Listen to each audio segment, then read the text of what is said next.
Good morning. I'm Jim Spencer with the West Virginia Economic Development Authority. I see some familiar faces this morning and some new folks this morning. So very quickly, this space is for entrepreneurs and startup business and existing business to do training. And this morning's class, we'll talk about this a bit more, but next week there's a time management class. That's one of my favorites because, you know, I'm equal with Bill Gates on two things. Number one, my vote counts the same as his does in November. And number two, we both have 24/7. Now, he may do a whole lot more with his 24/7 than I do, but we're equal in time. So if you do have time for that class, it's next week. We'll be the same format, taught by David Hyde, who's very good at the time management part. You know, my father a few years ago bought me a very expensive camera because I have 4 kids to take pictures because he was fussing about it and do a good enough job. Well, I realized that it doesn't matter the price of the camera. Sometimes it's the person behind the camera. So I think it's very good this morning that Savannah and Faith are going to talk a little bit about the pictures. And today, I love Instagram. It's my favorite, I guess, platform on social media because it's picture driven. And I think having good quality pictures, and I know myself, I've got a ton of pictures of the house that are cut off here or this or some problem. So I guess I could have given you 1,000 pictures to do case study on what not to do. So without further ado, I want to turn it over to Savannah. Thank you for coming. Please take the survey at the end. The classes that we offer are based off of the input we get from the business entrepreneurs. If there's a class that you want, please put it down, and we'll try to make sure that someone teaches that. We're looking about some computer-related classes in the future. We've had some folks ask about like advanced Excel and other things like that. So we want to support you and do whatever we can to make you successful. Thank you this morning. Savannah?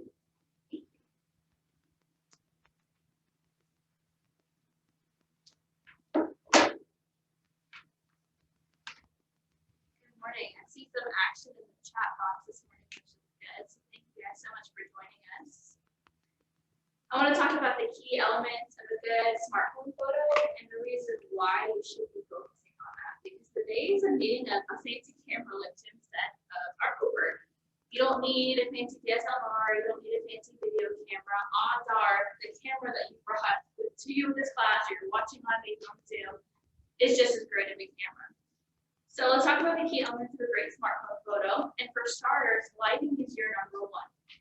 This is going to be the first thing to determine, should I take this photo, should I not take this photo, should I move somewhere else? Number 2 is the positioning of your product.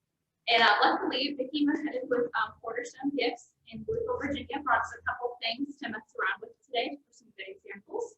So for positioning, the light's coming obviously from behind me to this product. I'm not going to turn the product like this and take the light like this. I'm going to turn it and turn myself to get a good picture. Third is your phone's camera settings. You, of course, have, it looks like all of you guys have an iPhone. Is that correct? Oh, you don't have an iPhone. That's okay. And for our folks on Zoom, I kind of based this around having an iPhone or having a Samsung phone because this seems to be our 2 most popular phones. But your phones have settings inside them to make taking photos that much easier.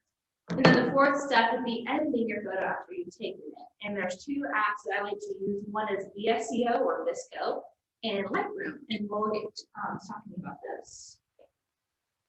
So for starters, when you go with lighting, you always want to search for a natural light, and placing your product near a window can create a really good white light. So you saw this like little video here. I'm actually sitting at the Blue Spoon Cafe, and I'm sitting, the table's like this, I'm sitting here, and the window's right here. And I just snapped a picture, or I took a screen recording of me snapping a picture of my coffee. You can see how well illuminated it is. Sometimes you're going to have to create your own light source. And a lot of times if I'm shooting something in the dark, I'll have my phone taking the picture, but I'll take my laptop and like I'll open up like Microsoft Word, like zoom it in really big. So it's just like a white screen. And I'll hold that up to something and take a picture of it that way. You want to try different angles with your light with multiple types of illumination. And I'm going to cover those in just a second. And then you're going to have to get creative, especially if you don't have a lighting source. So for instance, I took a couple pictures of my notebook over there where I work. This is a back-end illumination, and you can see the lights coming in through the window, and I'm taking a picture of the product just front on. For the side illumination, because the window is off to the side, And then we have a front illumination where the light is behind me, but right on the subject. All three of these can work, and it depends on how hard you work to make them look good. So for instance, with just a little bit of editing, I was able to make these two photos just as bright as that front end illumination.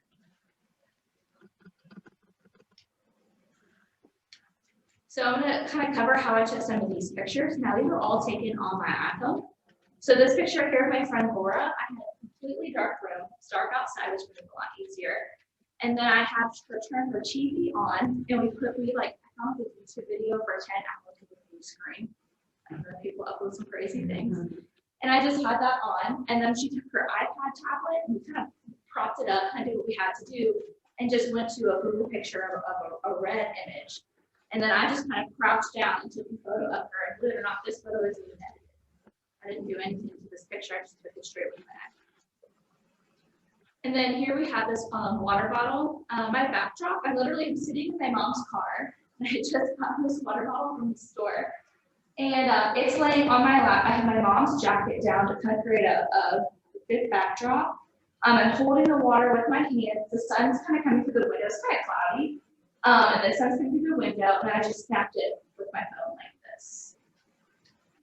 And then this third image, it's technically a top illumination because we're in a retail setting. So we have like really bright white lights up top, kind of shining down. And so you can kind of see that there's a shadow below here, hence that. But this item in the back also has a little bit of lighting that comes out of it too, so I really wanted to focus on that. And it was just easy snapping things like this. I'm pretty sure it was dark outside when I took this photo, but having a well-illuminated space wherever you're working can help significantly. And this is the before edits of both of those photos. So it's a little easier to see the green jacket right here. And then it's not as aesthetic on this photo as it was after I put the filter on it.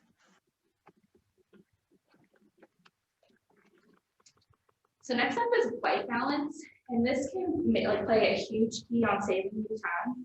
I would not ever, ever, ever touch the white balance settings on your camera or on your phone. Take care of editing the white balance afterwards.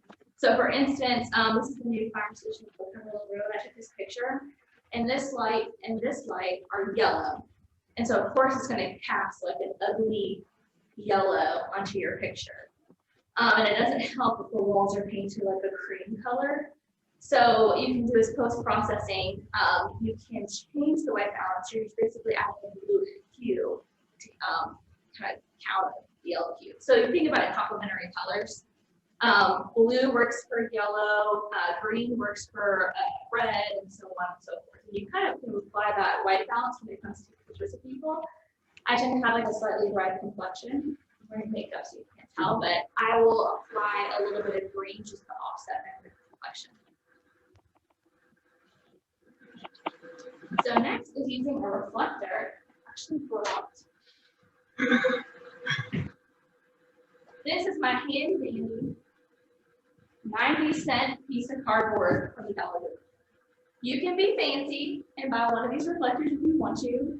And I have some of these, but sometimes it helps to have a very sturdy thing to set up. And as a good example, let's see, the sun's kind of creeping in slightly through the window. When I put this in front of my face, you're going to see a little bit more illumination on my face, and it's going to drown out some of those shadows on my face. So the same thing works.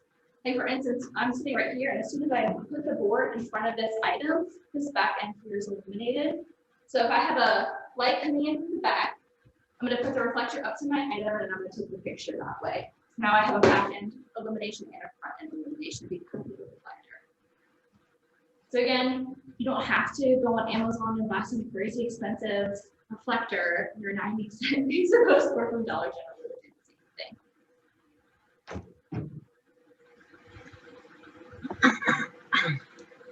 So next, I want to focus on positioning your item. And I used two great examples that I stole off of Portions Gifts Facebook page. It helps to have a human hold your item or do a bird's eye view, but you especially want to have a clean background. So we're looking to the great clean background, which is like this marble countertop. And she's doing a bird's eye view or slightly bird's eye view to kind of create some dimension. And she stacked her items up a little bit to kind of create more of a dimensional image. And that's better than just laying the images flat, taking a picture and going for it.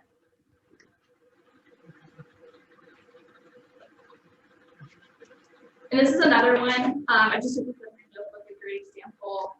A human's holding a notebook. It kind of helps to have that human hand in your images or having some form of human interaction on your social media. This notebook is the front illumination, so the lighting was behind me, and I was taking a picture of the notebook. And the background's slightly blurred because I focused on the notebook, but the background works because it directly pertains to the notebook. Obviously, I'm going to be using my notebook in kind of a working setting, so the aesthetic kind of goes. And then you can instantly turn that into an Instagram post. So boom, new notebooks in stock, tap the link in our bios. And that's how I just took a product photo. So this is another one. This is great because it's a human in the image, and that's so much better than a mannequin. The product is the sweater, and you can see it's outdoors. It looks kind of chilly. And I wanted you guys to guess what the illumination was. If it's a back illumination, front illumination, a side illumination, maybe a top illumination. So if you have any guesses, and those watching us on Zoom, if you want to take a gander at it in the chat box, that would be cool. It's tricky. On the top, it's together, it's under her arms, but.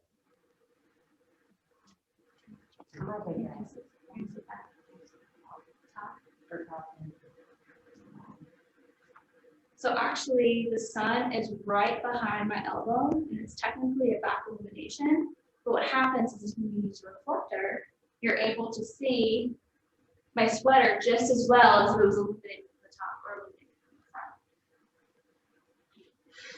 front. Next, we have buildings and landscapes. And something you want to keep in mind is you always want to remain level. So especially if you like a lot of lines, I'm going to take a picture of that window. The window, for those of us joining us on Zoom, the window has a bunch of panes going across and down. I'm going to take the grid on my phone, which I'll show you guys how to put later, and line it up so all the lines are straight across. And you can do the same thing, like this railing right here is straight across the grid line. These railings right here match on the grid line. And so it kind of creates the aesthetic photo. We'll talk about rule of thirds in just a minute.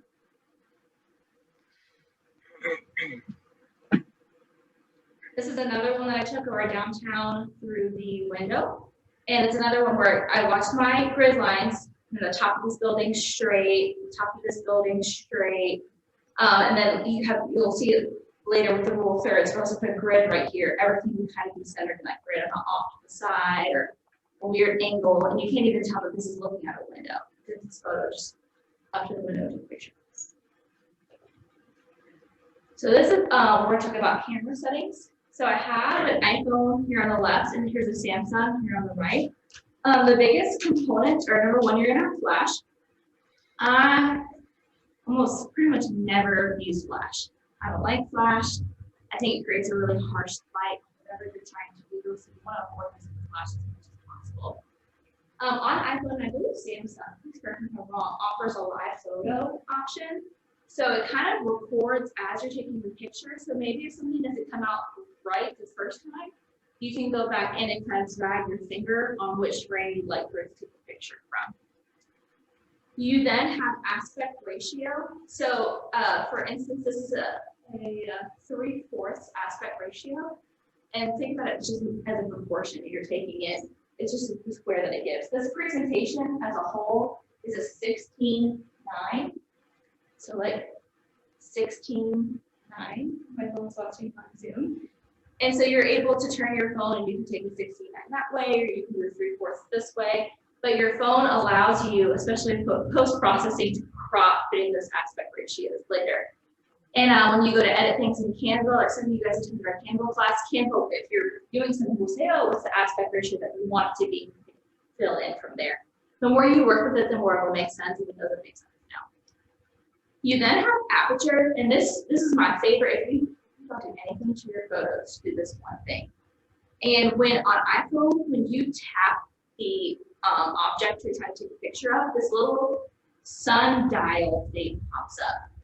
And what you want to do is once you tap what you're focusing on, you can drag that sun up and down to increase your aperture or decrease your aperture. And this will choose, like this will make the picture be really bright or make the picture be really dark. So for instance, you guys have your phones on here. You let your phones and go to camera. I'm not exactly sure how, I know Samsung has the option to do so. We'll have to play around with it a little bit. But if you guys hold your phones to me, hold your phones to me, you're gonna tap on the screen where my face is. And then you see that little sun that pops up. Does everyone's sun pop up? Tap that sun and drag down with it. And it may take a few tries to get it right, but you should see your screen going darker and darker and darker. And then go up. You should see your screen getting lighter and lighter and lighter. And depending on who you shoot, especially if you have like different skin tones, will choose whether or not you should bring up the aperture or bring down the aperture. Or even items like bright items like this, you can bring down the aperture just a little bit to take the photo. And worst case scenario, say you took like a really, really dark picture and you're like, oh, this is too dark, let's fix it. So along with that little sun, the little box, that box right there is your focus. And so this is what you're telling your phone to focus on. So if I'm standing up here and you tap on me, it's going to focus on me, but it's going to slightly blur out the wall behind me. Or say you wanted to focus on my laptop and not on me, you're going to want to tap the laptop, then I'll kind of blur slightly. And depending how far away I am, so if I'm right here next to the laptop and you tap the laptop, I'm still going to be pretty crystal clear because I'm right next to the laptop. But I'm all the way back here and you tap the laptop, I'm going to be slightly blurred in the background. Next up, which is really helpful, is having a timer. So I used to set up stuff like this in a window. I can't always like be in the window trying to take the picture. So I'll set the timer on my iPhone, select it, run away really fast, and then I'll let it take the picture, and then I'll come back, look, and it looks good, retake it, and go from there. Your camera typically comes with its own set of filters that you can apply before you take the photo.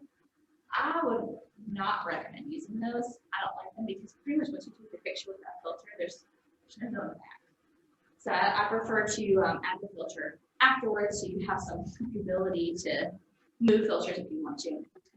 And so as I talked about earlier, there's the option of that grid feature. So some of you, when you open your camera, you have a grid, and some people do not. If you do not, all you do is go to your settings, go to photos or camera settings, and you can turn on that grid feature. You can kind of see it. It looks pretty on the TV. And for those joining us on Zoom, you can see these grid lines right here. Whenever you're taking a picture, you're going to want to have the middle of this grid focusing on your subject. So I'm going to line the grid up with me, and then I'm going to tap me again to make sure I'm focused on me. And then I can slide up or down to adjust aperture, and then now you have a good symmetrical filled photo. But if we go back, I don't always follow that rule, but like say for instance here, you have a grid line.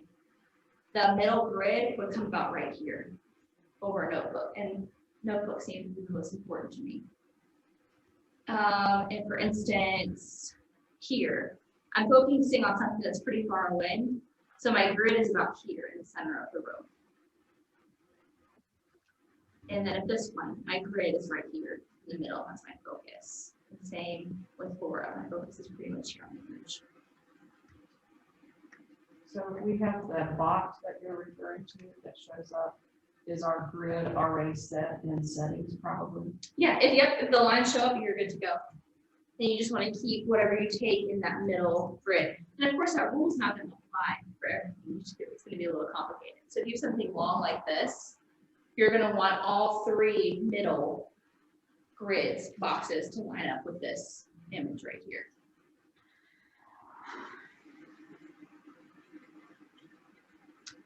And then just some extra settings on iPhone. You have photo mode, you have portrait mode, you have piano for taking pictures.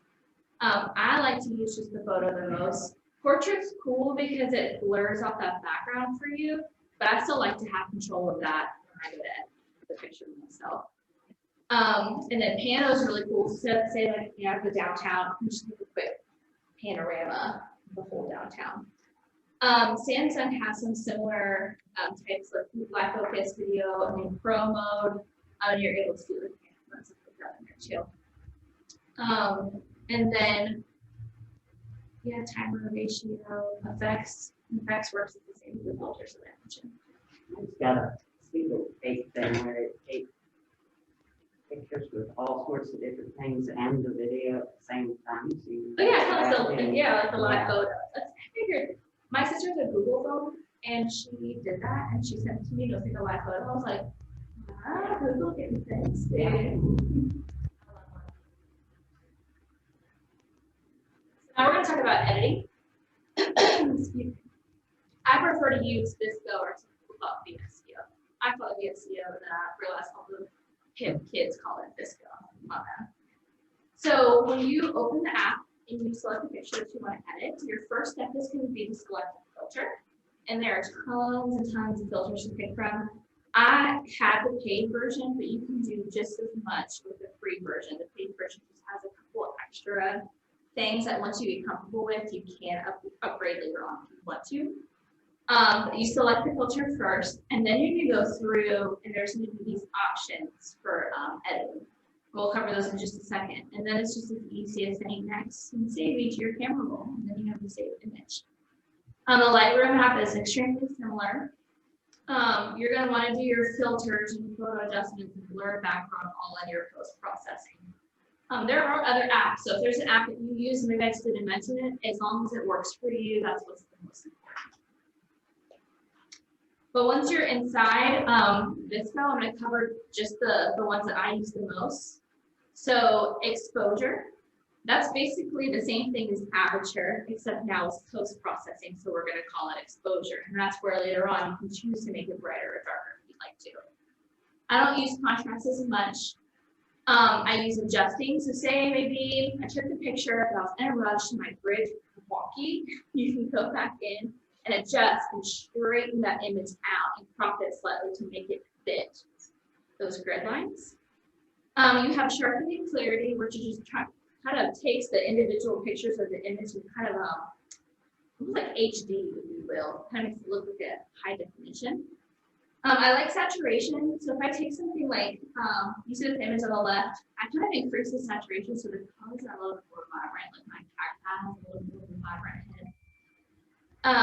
Tone works, and that allows you to cast like a, maybe, I'm doing something great, like that picture with Laura had the blue and the red, maybe I wanted to add a pump of purple in there, and tone will allow you to apply a color to the highlights in the photo or maybe the shadows of the photo. We have white balance, as I mentioned earlier, is super important. If you take that picture and practice, it's really yellow because my light's really yellow. White balance is going to come through the rescue and apply that blue to offset that light. And having yellow photos is the most popular problem to have.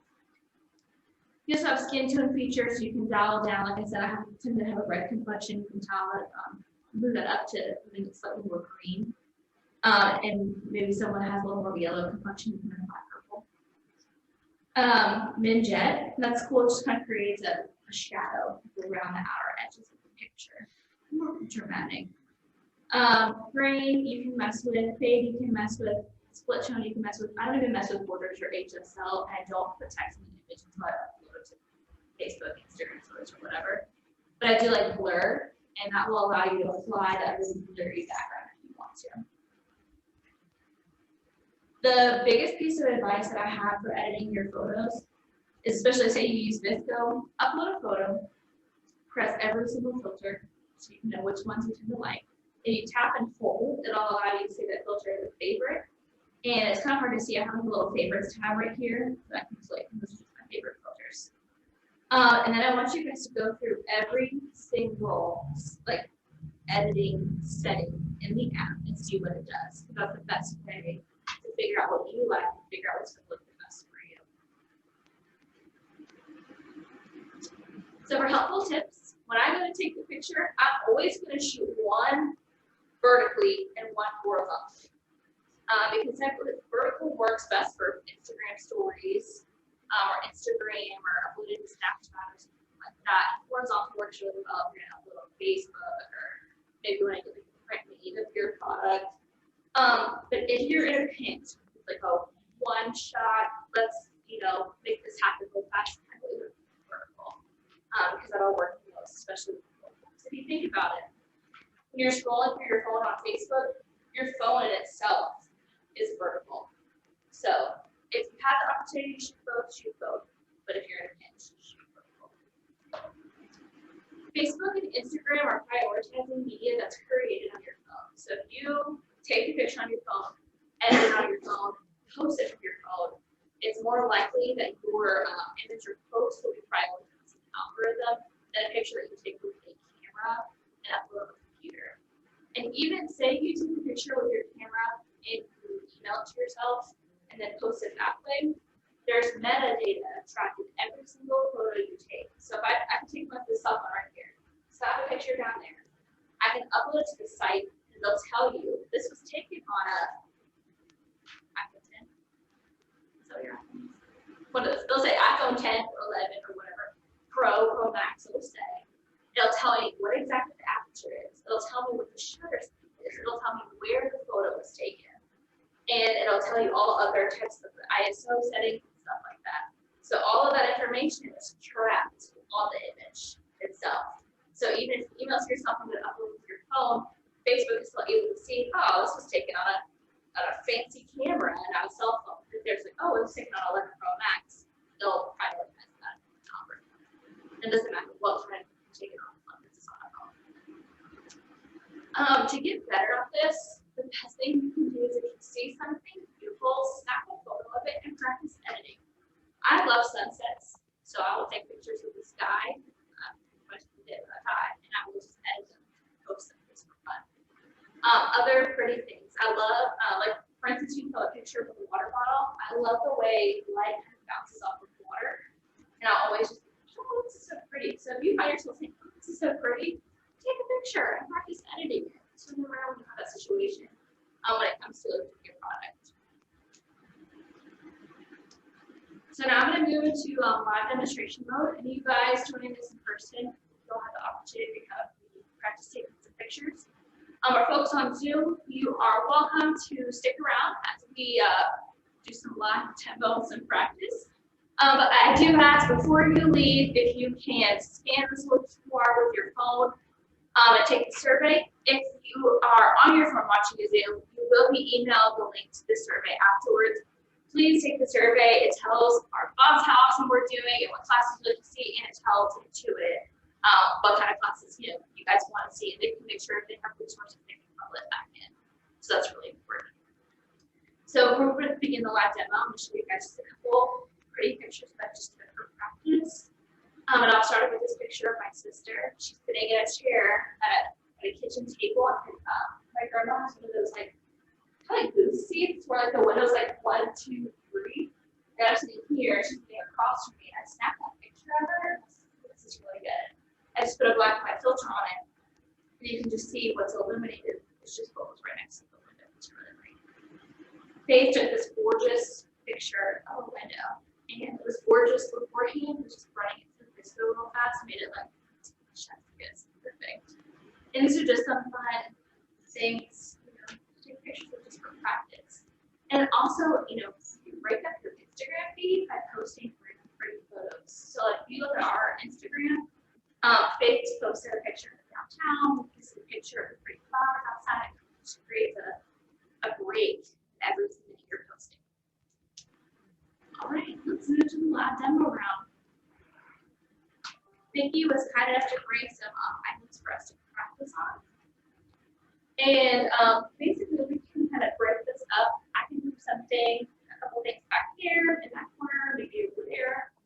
You guys are welcome. Gorgeous, huge windows. Go to a window and take a picture of the downtown and see what you can do. So, kind of free. Do you have questions? People are here to answer.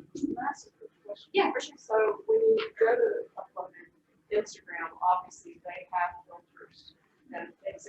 So you personally, if you're going to put it in Instagram, use VSCO and use the Instagram.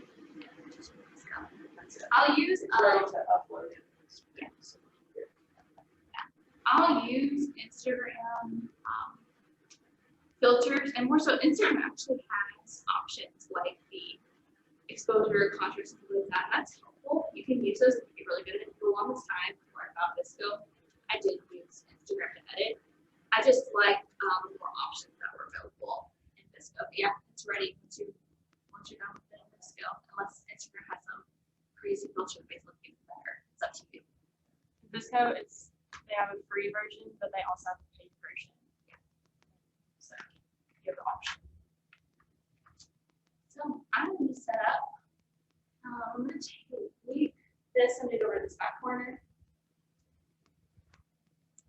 You guys are free to look at this. You guys want to see what the difference the reflector makes? I actually going to have to go right there. That's what is the best lighting.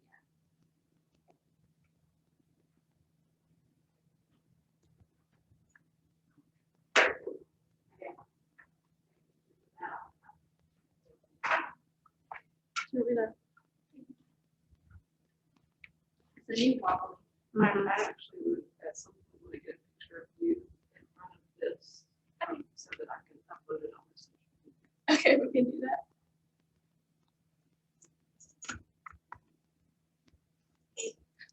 I don't even know if they can do it, but I have my item behind or technically in front of the window and then in front of me.